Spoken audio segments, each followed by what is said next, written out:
Paz, Senhor, irmãos. Coitados dos brasileiros, eso é só até aqui em português, tá? Volvemos al castellano ahora, si no voy a tener un cacao en la cabeza. Y eso, ¿os quedáis de pie todo el rato o os sentáis? ¿Por mí? Es que no estoy acostumbrado a las tradiciones de cada iglesia, no sé cómo funcionáis, ¿no? Y eso hablaremos mañana, de las costumbres de las iglesias y eso, ahí vamos. Ah, no, todavía no. Ya llegaremos. 1, 2 y 3, boom. Ya llegará. La tecnología lo dejo a cargo de otras personas. Fue en el año 1980. ¿Quién estaba vivo en el año 80? Algunas personas. Sí, eso. Otros todavía ni en sueños de sus padres, ¿verdad? Y yo estaba sentado en una habitación en París con una persona que yo había conocido desde hace un mes más o menos. Yo había empezado a asistir a una iglesia, de hecho fui a la iglesia porque alguien me invitó a ir a esa iglesia y yo fui un ateo, un agnóstico, uno que no sabía mucho, pero fui porque me interesaba un poquito y empezamos a estudiar la Biblia juntos y Dios empezaba a mover en mi corazón. ¿Sabéis cómo pasa, no? En la vida cuando empecemos ese gusanillo que va empezando a crecer y va haciéndote pensar en las cosas, pues voy a poner el reloj aquí, ahí. Yo estaba sentado con esa persona, llevaba un mes más o menos yendo, y con ese crecimiento, convicción de que Jesús realmente es quien dice que es. Que Jesús es la puerta que me hace entrar en la presencia de Dios aquí, para mi vida aquí, y luego para el futuro, para toda la eternidad. Y yo tenía a mi hermano que estaba viviendo en el sur de Francia. Yo estaba trabajando en París y mi hermano estaba estudiando en el sur de Francia. Y fue justo antes de Semana Santa y yo iba a visitar a mi hermano. Y le estaba diciendo a esta persona, dice, pues, ¿sabes? Estoy emocionado por poder compartir todo esto que estoy descubriendo con mi hermano. Y me mira y me dice, pero Neil, ¿tú qué estás haciendo con lo que estás descubriendo? Porque si tú solo lo metes aquí y no lo dejas entrar en tu corazón, si tú solo aprendes acerca de Jesús y quién es, pero no le dejas a Él transformar tu propia vida, ¿cómo vas a convencer a tu hermano? Porque tu hermano te dirá, pues si es tan bueno este Jesús, ¿por qué no lo estás siguiendo tú también? Y esa es la verdad para cada uno de nosotros. Hoy vamos a hablar de que somos los discípulos que podemos hacer discípulos. El tema de mi participación es esto de hacer discípulos y voy a centrarme en esto. ¿Tenéis todos vuestro librito aquí? Pues al principio de cada sesión mía tenéis un resumen. Tenéis un cuadro ahí de cómo van a ser más o menos las 4 sesiones mías. Y luego al principio de cada sesión tenéis una pregunta clave. ¿Quién? ¿Quién hace discípulos? Es para hoy. Un lema para la sesión de hoy. Solo discípulos pueden hacer discípulos. Si estamos hablando de hacer discípulos, no vayamos al INEM para contratar a alguien. Necesito un hacedor de discípulos. Me voy a mirar en el ordenador, a ver quién tengo. No, somos los discípulos que hacemos discípulos. Y luego un texto clave, Marcos 1:17. Jesús les dijo a Simón y a Pedro y a Andrés, seguidme. ¿Y qué? Ahí está. Yo os haré pescadores de personas, por favor. Aquí, pescadores de hombres, las mujeres también valen, ¿no? ¿O no? Así que pescadores de gente, pescadores de personas. Hay 2 palabras en el griego, anthropoi, que significa humano, anthropos, y aner, que significa varón. Y aquí Jesús usa la palabra anthropos, que se ha ido traduciendo como hombre, hombre, hombre, y contribuye a la cultura patriarcal que existe todavía. Así que os haré pescadores de personas, gente, de todas las razas, tanto hombres como mujeres. O sea, que cuando nos hacemos un discípulo, somos nosotros los que podemos después hacer discípulos a los demás. Entonces, vamos a ir intentando descubrir lo que es ser un discípulo. Y quiero que os quedéis con esta palabra clave, que somos aprendices. La palabra discípulo se ha investido de mucho misterio. A veces se dice, ¿tú quieres un creyente normal o tú eres discípulo? ¿Habéis escuchado eso alguna vez? Tú eres un discípulo de verdad. Y a veces hacemos, sin darnos cuenta, una distinción en nuestras congregaciones entre los que son cristianos, y los que son discípulos. Los que son discípulos de verdad. Pues tenemos que pasar de esto. ¿Por qué? ¿Cómo quieres que sea tu iglesia? Yo he puesto ahí 2 coches. ¿Quieres un Fórmula 1? ¿Quieres un Red Bull de estos que vuela? Aunque el año que viene vamos a ver si Fernando Alonso es capaz, con el nuevo ingeniero que ha entrado ahí, a que sí. A ver si Aston Martin va a recuperar. Bueno, vamos a ver, ¿no? ¿Quieres que la iglesia sea así? ¿O quieres que sea un coche de aprendizaje de escuela de conducción? ¿Habéis cuántos conducen aquí? ¿Cuántos manejan, como decís, no? Sí. ¿Habéis ido detrás de un coche de aprendizaje alguna vez? ¿Qué tal? Así, ¿cómo queréis que sea la iglesia? ¿El coche Fórmula 1 o la de la escuela de conducir? Se puede opinar, ¿eh? ¿Cómo queréis que sea? ¿Alguien quiere un Fórmula 1? ¿Alguien más? ¿Otro Fórmula 1? ¿Cuántos quieren coche de aprendizaje de la escuela de conducir? Un par de ellos para las clases. Pues es curioso, ¿no? A veces lo que queremos en la iglesia es que sea lo más glorioso que hay, lo más perfecto que hay, lo más poderoso que haya. Es lo que buscamos. Sin embargo, nosotros somos todos realmente bebés en el Señor. Somos principiantes, somos aprendices. Y seguimos aprendiendo porque un discípulo es una persona que aprende. Yo no soy ningún Fernando Alonso conduciendo. Llevo unos años conduciendo, pero yo me considero todavía una persona que necesita aprender. Y en el momento que hagamos una distinción entre la gente que aprende y la gente que no, hemos perdido de vista lo que es realmente un discípulo. Los discípulos son los que aprenden. Otra vez en París, en junio de 1980, me invitaron a predicar.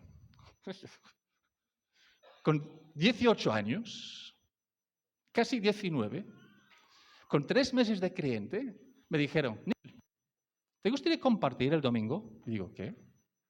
Yo todavía acuerdo de que compartí, el Salmo 13. ¿Qué tal mi sermón? Pues no me acuerdo mucho de mi sermón, me acuerdo de mis nervios.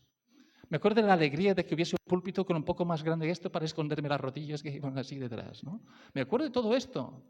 Pero lo que me acuerdo más es de este ambiente de aprobación y aceptación que me dio a mí un muchacho, un recién convertido, pero en quien veían algo de don de Dios. Dice, pues venga, vamos a dejarle la posibilidad de que practique, de que aprenda, de que se ponga a trabajar y se convierta en una persona útil en la iglesia. Un discípulo, ¿qué es un discípulo? Muchas veces en la iglesia ofrecemos un curso, un discipulado, ¿verdad? Y normalmente un discipulado, ¿qué se hace? ¿Qué se hace en un discipulado? Se enseña. ¿Y dónde se enseña? En un hogar, en una habitación, en la iglesia, un curso. ¿Quién ministra el curso? Alguien que sabe. Y vais con un libro, con apuntes. A veces vemos un discípulo así que, hoy, eso va saltando. A veces hemos hecho de un discípulo un estudiante. ¿Pero dónde vais a los discípulos de Jesús estudiando? Pasaron muchísimo tiempo con el Maestro. Pero ¿cuánto tiempo que pasaron con el Maestro fue de estudio? ¿Y cuánto tiempo fue de aprendizaje haciendo? ¿Cuántas veces Jesús tenía que aguantar a las meteduras de pata de los discípulos? ¿A que sí? Pero, ¿por qué Jesús no fue reclutado desde los fariseos, que ya tenían una formación en su cabeza? ¿Por qué no buscó los mejores teólogos? ¿Y por qué? Cuando empezaban a trabajar con Jesús, solo tenían 6 meses siguiéndolo y Jesús ya los estaban enviando. ¿Por qué? Porque ellos necesitaban tener un lugar seguro para seguir aprendiendo. Y sabéis, a veces esto lo que veis aquí son escalones. ¿Pero por qué? Porque de alguna forma esto separa a la gente de aquí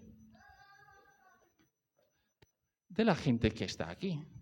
Y cuando una persona que está aquí le invitas que se ponga aquí, ¿qué le pasa? Yo no, yo no sé cantar, yo no sé hablar, yo no sé. O sea, que hemos llegado a un punto de hacer que se necesita tener bastante experiencia, bastante capacidad para poder sentir que uno puede ministrar. Cuando a Jesús los lanzaba ya con todos sus fallos para que pudiesen seguir aprendiendo. Un discípulo es uno que aprende. Y si un discípulo es uno que aprende, entonces ¿la iglesia qué es? ¿Es un lugar para la gente que ya ha aprendido? No. ¿Para quién es? Para los que están aprendiendo. Y si tú estás aprendiendo, ¿eso qué significa? Que mañana lo harás mejor que hoy. ¿A que sí? Si no, no estás aprendiendo mucho, ¿verdad? Si mañana no lo haces mejor que hoy, pues tampoco habrás aprendido mucho. Pero si lo vas a hacer mejor hoy, perdona, si lo vas a hacer mejor mañana, ¿qué significa hoy? Que lo haces peor, ¿verdad? Que lo haces peor. Y yo me gozo en una iglesia donde la gente lo hace peor hoy, porque le están dando permiso para crecer, para aprender. Porque esta es una iglesia que lo hará mejor mañana, porque está permitiendo que sean aprendices. Y la iglesia para ser así, por aquí es verdad, tiene que ser una comunidad de aceptación de personas que aprenden juntos y que están dispuestos a verse el uno al otro aprendiendo, abriendo su vida, todo lo que Dios quiere hacer. Un aprendiz, un discípulo, es una persona que está en un proceso. Todos estamos en este proceso. Ahora, yo no sé cuánto tiempo llevas tú, yo ya he dilatado algo, ¿verdad? En el año 80 estuve en París, así que sabéis más o menos cuántos años yo voy andando en el Evangelio. Pero yo sigo siendo un aprendiz, sigo siendo persona que necesito aprender. ¿Cuánto tiempo llevas tú en el Evangelio? Vamos a ver aquí. Los de más de 60 años en el Evangelio, por favor, ponerse de pie. Más de 60. Más de 50. Ay, aleluya. Más de 40. Venga, ponerse de pie porque ahora sí. Ponerse de pie. Es bueno. ¿Sí? Otra vez. Más de 30. Ahí van algunos. Más de 20. Ahora pregunta trampa. Menos de 3. Menos de 3. ¿Sí? Aleluya. Eso, gloria a Dios. Pero sabéis, no importa cuánto tiempo uno haya estado, sino es cómo estás progresando, cómo estás creciendo. Tiene que haber una cosa dinámica en nuestra vida. ¿Veis ahí, verdad, en la imagen? Dos situaciones también. Y a veces nuestras iglesias se convierten en lo de la derecha. No sé, el Camp Nou o dónde es, ¿no? Pero donde tenemos unos profesionales bien formados, bien capaces, bien habilidosos, que te deleitan de verlo. Este es un problema en la iglesia evangélica, que tenemos tantos predicadores buenos por televisión y te quedas viéndolo y te maravillas con sus palabras y todo esto, y luego te sientes un gusano a su lado. Y dices, pues yo nunca puedo hacer esto. Y una vez, en el 2010, estuve en la comunidad de Lausanne, en Cape Town, en Sudáfrica, y me invitaron a predicar en una iglesia de barrio. Vinieron en un Mercedes para recogerme. Y yo no sé dónde pillaron un Mercedes en este lugar, pero bueno. Y me llevan en este Mercedes desde el lugar donde estaba parando y empezamos a ir a favela, por así decirlo, ¿no? Por estos barrios bajos de Cape Town. Y aparcamos delante de un garaje. Y entramos a este garaje, ahí había como 30 personas alrededor y en el rincón había un televisor del tamaño de este ahí atrás. Y ahí estaban mostrando, yo no sé de dónde era el culto, no sé ni quién era el predicador, pero uno de esos templos lujosos de Estados Unidos, con una alfombra que piensas que si pisas la alfombra te va a llegar hasta aquí, vas a tener que salir nadando, ¿sabéis? Ese tipo. Pues todo está ahí y un predicador con su traje tan bonito, seguro que con su Rolex aquí, y todo el mundo viendo esto. Y yo pensé, pobre pastor aquí. Y luego cuando es la hora del culto, él apaga esto y dice, pues ahora predico yo. Pues no es así, la iglesia no es esto. Yo no quiero un estadio de 50.000 personas viéndome a mí. Yo prefiero tener 5 chavales que trabajan conmigo que 50.000 que me están mirando. Yo quiero tener gente que quiere aprender y que no quieren sentarse con un libro delante, y no estoy menospreciando el estudio. El estudio forma parte del discipulado, pero si lo único que hacemos en el discipulado es estudiar, hemos perdido la manera de discipular de Jesús. Yo quiero tener 5 que están ahí. Yo prefiero el a la izquierda, que hay unos chiquillos que lo hacen más o menos bien, pero que van aprendiendo. Y cuando ves las formas de los discípulos al inicio, dice, pues Dios mío, yo no sé cómo Jesús fue capaz de aguantarlos, pero los aguantó. ¿Por qué? Porque sabía que el discípulo es el que aprende. Si Jesús nos acepta tal cual, si aceptaba a sus propios discípulos, si Jesús crease espacio para que sus discípulos pudiesen poner por práctica lo que iban aprendiendo sin juzgarlos, sin tener expectativas mayores de lo que podían cumplir, eso significa quizás un par de cosas para nosotros, que tenemos que aceptar nuestros propios errores. ¿Quién tiene miedo de hacer algo en falso, de equivocarse? ¿Alguien tiene miedo de equivocarse? ¿Algún mentiroso aquí? ¿A qué tenemos miedo? Y más en público, ¿verdad? ¿Tú cantas en la ducha? ¿O en tu habitación? ¿Sí? ¿Y si te llamo a cantar delante de otras personas? ¿Algunas personas sí lo hacéis? Pues bien. O yo canto a algún gallo que se escapa, pero bueno, hay que hacer un ruido gozoso para el Señor, ¿verdad? Y tampoco estoy diciendo nada en contra de la excelencia en el ministerio, perdona, ¿no?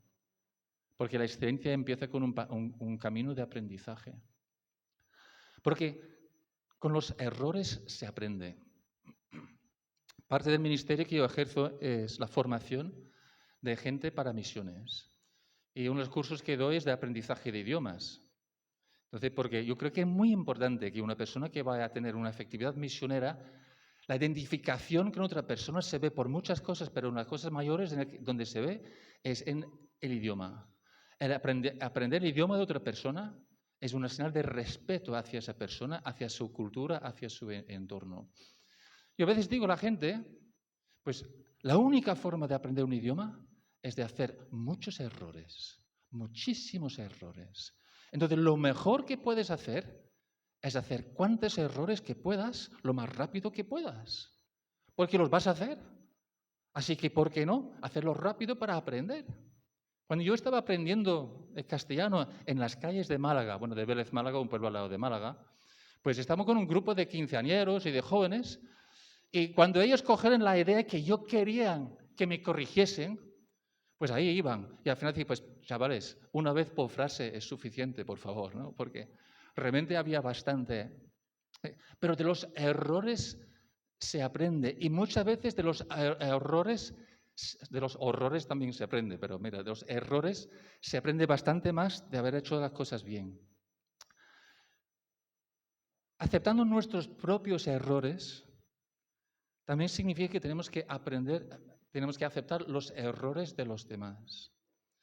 Y es ahí donde creo que Jesús dio en el clavo con los discípulos, porque no permitió que los discípulos escondiesen sus errores detrás de la individualidad. Nuestra cultura occidental, menos entre los latinos quizás, es bastante individualista. ¿Y te gusta, por ejemplo, si alguien te corrige en público? ¿A que no? No nos gusta, ¿verdad? Pero mira un poco el ministerio de Jesús cómo él hacía. Cuando había errores que corregir, él también lo hacía entre ellos para que aprendiesen. En el año 1992 yo fui por primera vez a Brasil. A Brasil. Fuimos a Paraguay. para trabajar con un equipo de jóvenes de Brasil que iba a venir a España para las Olimpiadas y para la Feria Expo de Sevilla en 1992. Habíamos reclutado un equipo de 12.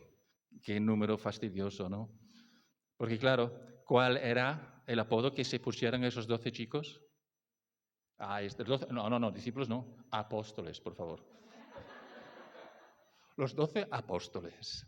E iban a venir aquí a España iba a reventar ante el ministerio, que se iban a tener aquí, gloria a Dios, aleluya, 3 aleluyas. Los asembleanos, por lo menos, 3 aleluyas, ¿no?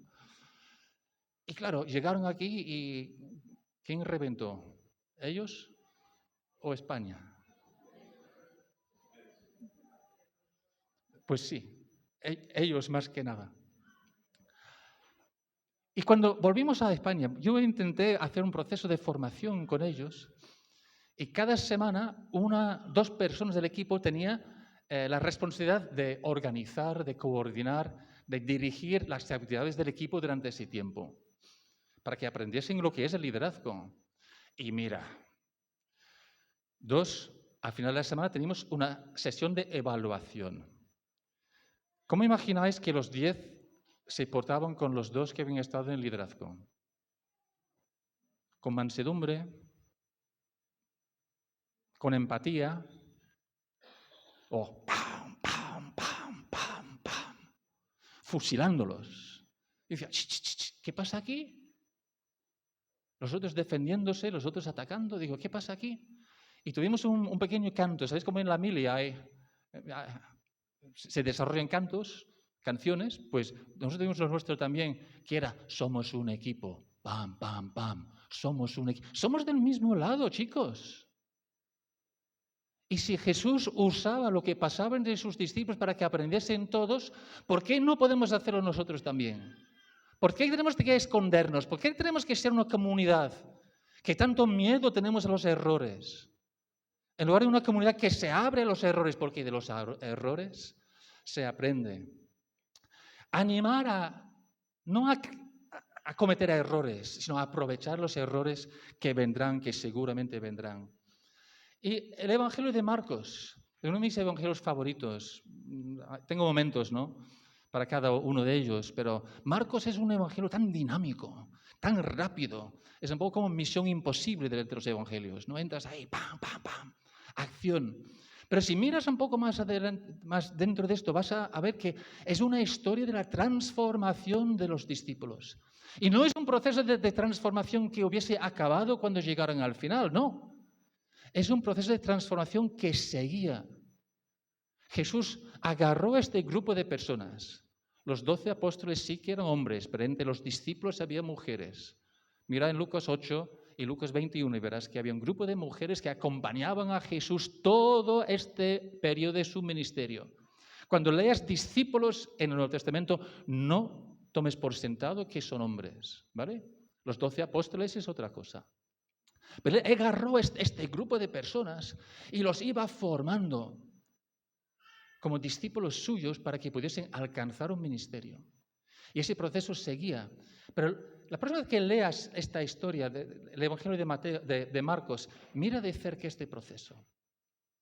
Empieza en el capítulo 1, versículo 15, cuando dice, el tiempo se ha cumplido, ya está cerca el reino de Dios. Jesús vino anunciando el reino de Dios. Pero cuando llega al final de Marcos, les envía a ellos. Ya se quita de en medio.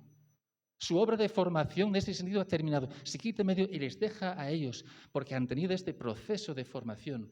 Pero la cosa curiosa con el Evangelio de Marcos es que la mayoría piensan que realmente es el Evangelio de Pedro, en el sentido de que Pedro fue dictando o ayudando al joven Marcos a escribir un relato. Entonces, lo que estás leyendo cuando lees Marcos son las confesiones de San Pedro. Es Pedro quien está diciendo, mira, yo estuve ahí, eso es lo que pasó. Y empieza a mirar desde el punto de vista de aprendices. No solo mire el ministerio de Jesús, su enseñanza, sus sufrimientos, su muerte y su resurrección, pero mira también el proceso que pasaron los discípulos y empezarás a ver esto. Y ahí tenéis apuntados ahí en el papel algunos de los versículos de los lugares, las cosas que pasaban entre ellos. Por ejemplo, en una tempestad. ¿Os acordáis la tempestad?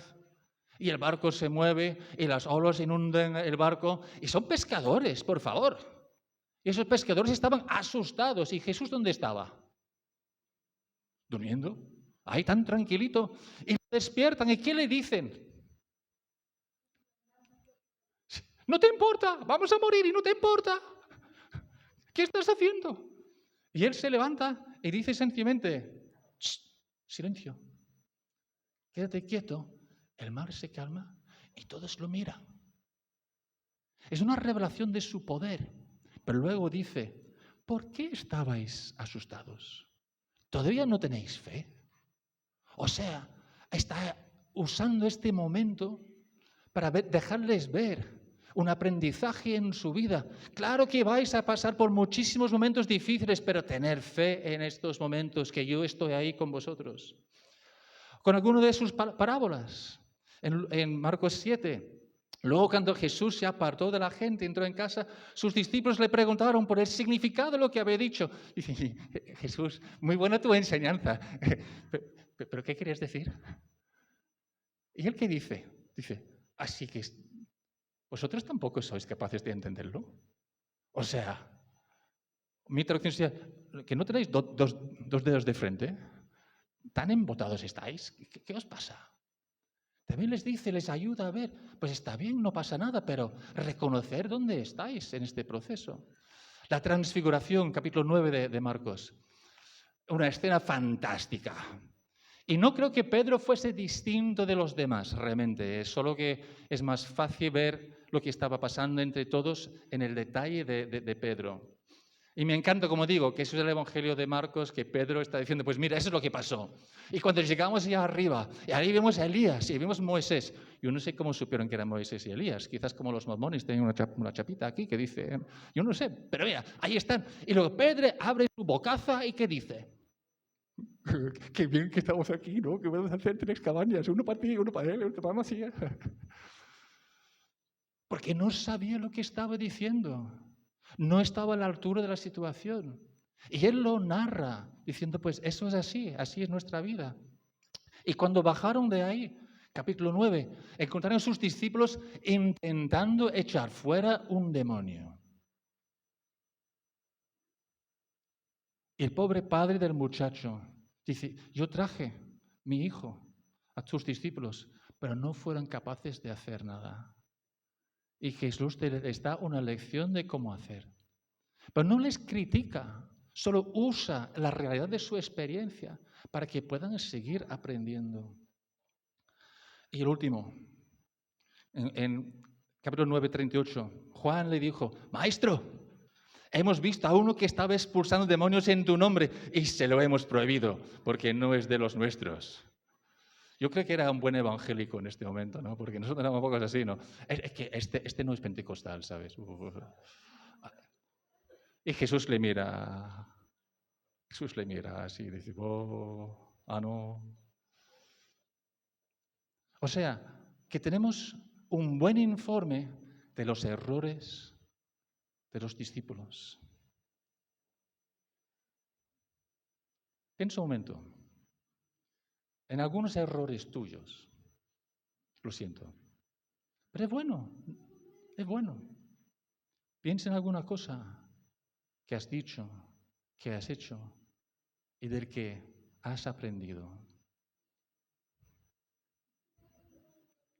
¿Alguna risilla por ahí? No. Pero quiere que lo hagas, ¿eh? Quiere que lo hagas.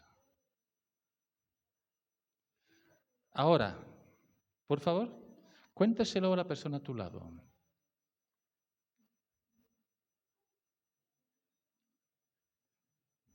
Tenemos que ser una iglesia que se abre a aprender de los errores, que aceptemos los errores de los demás.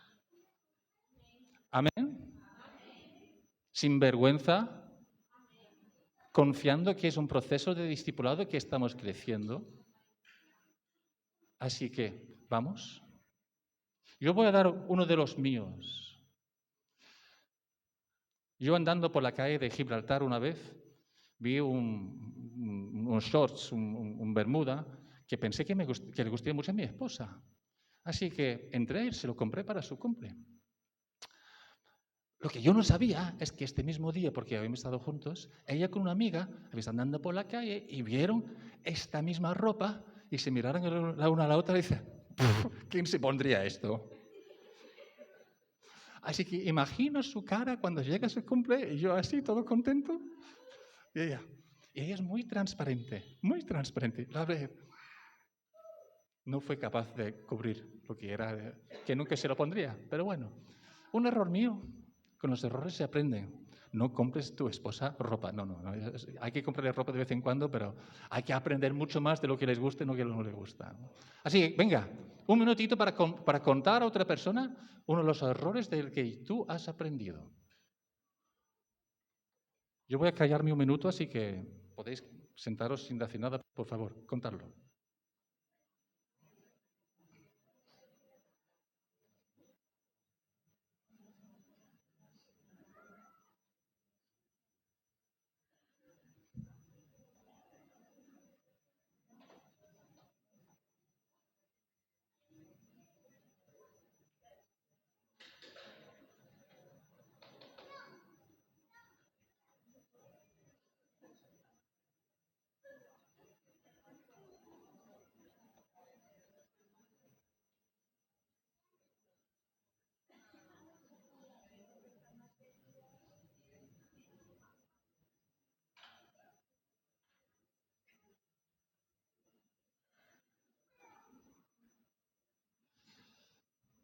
Es que tenemos que aprender de los errores de los demás también.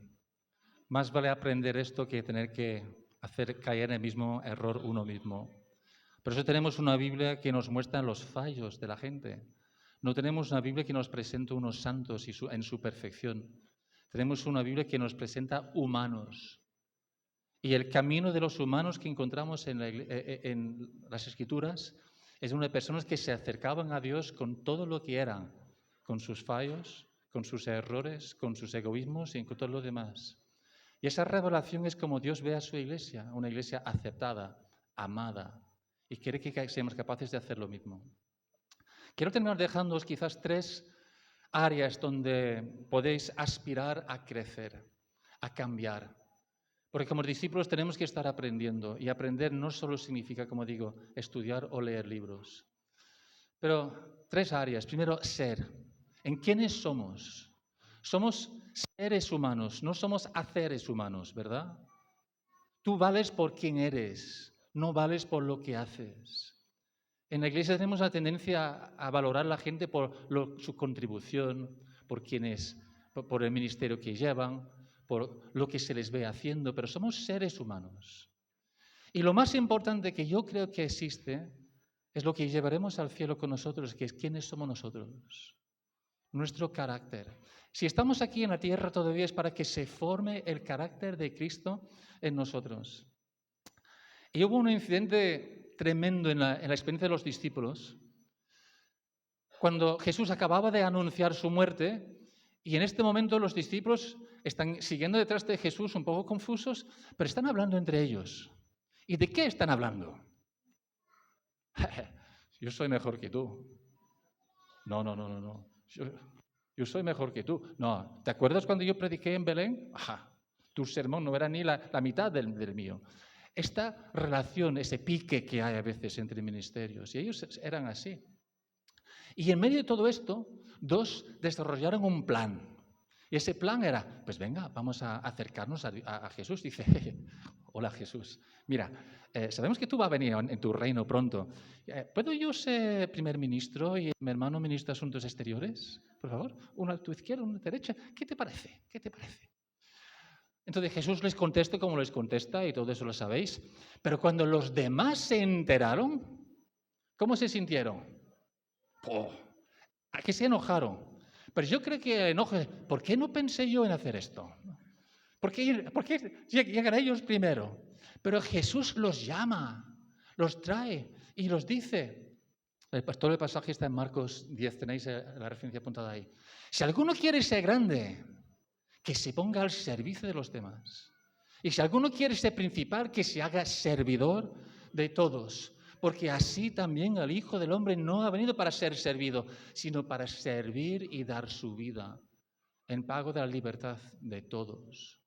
Entonces, lo que está pasando, que está claro que está fuera de orden lo que Santiago y Juan estaban haciendo, ¿no? Intentando adelantarse a los demás, ocupar el mejor puesto. Pero Jesús no les expone delante, sino que dice sencillamente, pues es así, pero mira, no son solo ellos, vosotros también, ¿eh?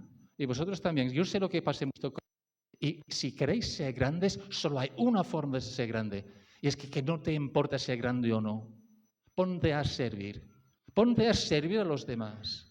Y ese es el carácter de Cristo. Hasta el último momento de su vida en la tierra, cuando agarró esa toalla y fue limpiando los pies a sus discípulos, porque ninguno de los discípulos estaba dispuesto a ocupar el puesto de un siervo.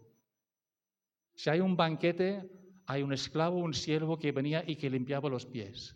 Ahí no había siervo, no había esclavo. ¿Quién iba a hacerlo? Los discípulos se miran. Yo no, tú, yo no, yo no, yo no, ve tú.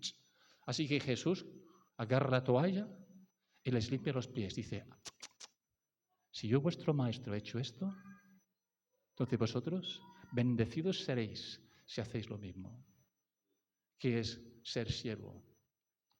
Quizás pide al Señor que te ayude a trabajar en el servicio, sirviendo a los demás. ¿En qué aspecto de carácter de Cristo quieres crecer más? Piensa un momento. Piensa un momento. Seguro que hay cosas en la vida de Jesús que tú has visto, que admiras o que sabes que necesitas. Si tienes un boli, escribe en tu librito algo como, me gustaría crecer en esta área, en humildad, en servicio, en constancia, en amor, en perdón, en capacidad de transmitir el amor a los rechazados y los menospreciados, a ser amigo de pecadores, no solo evangelista de pecadores. ¿En qué aspecto del ser de Cristo te gustaría crecer?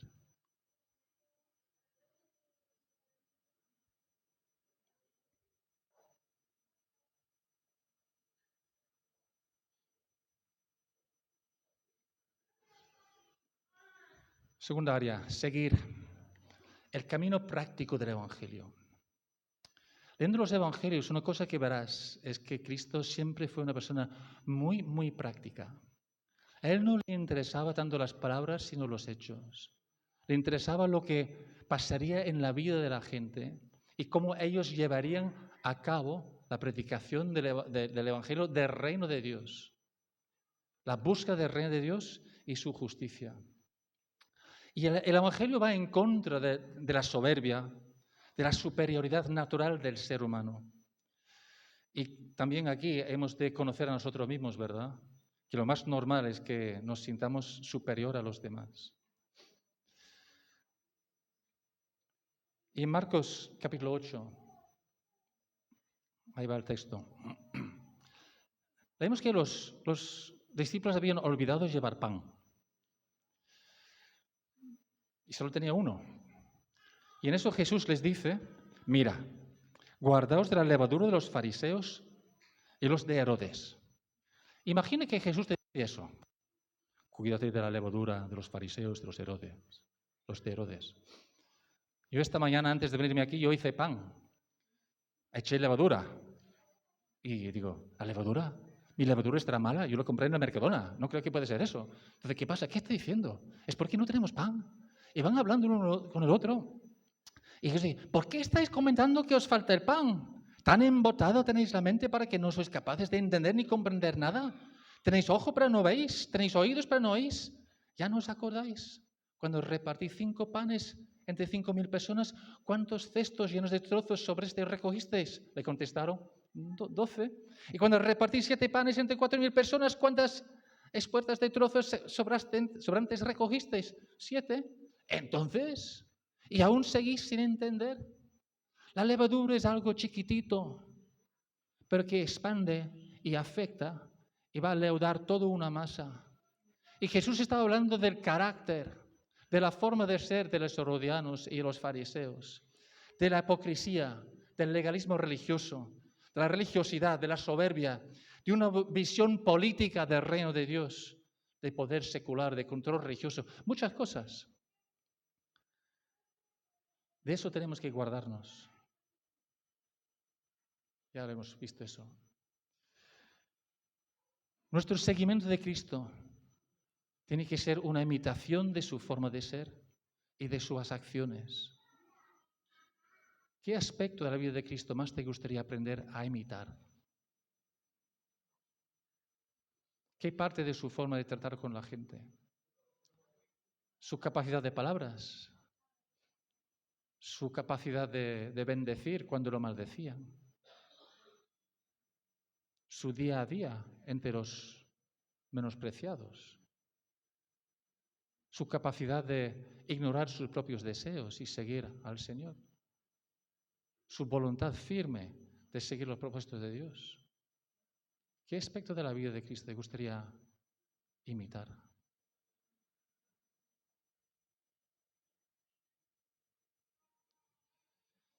Y por último, sirviendo.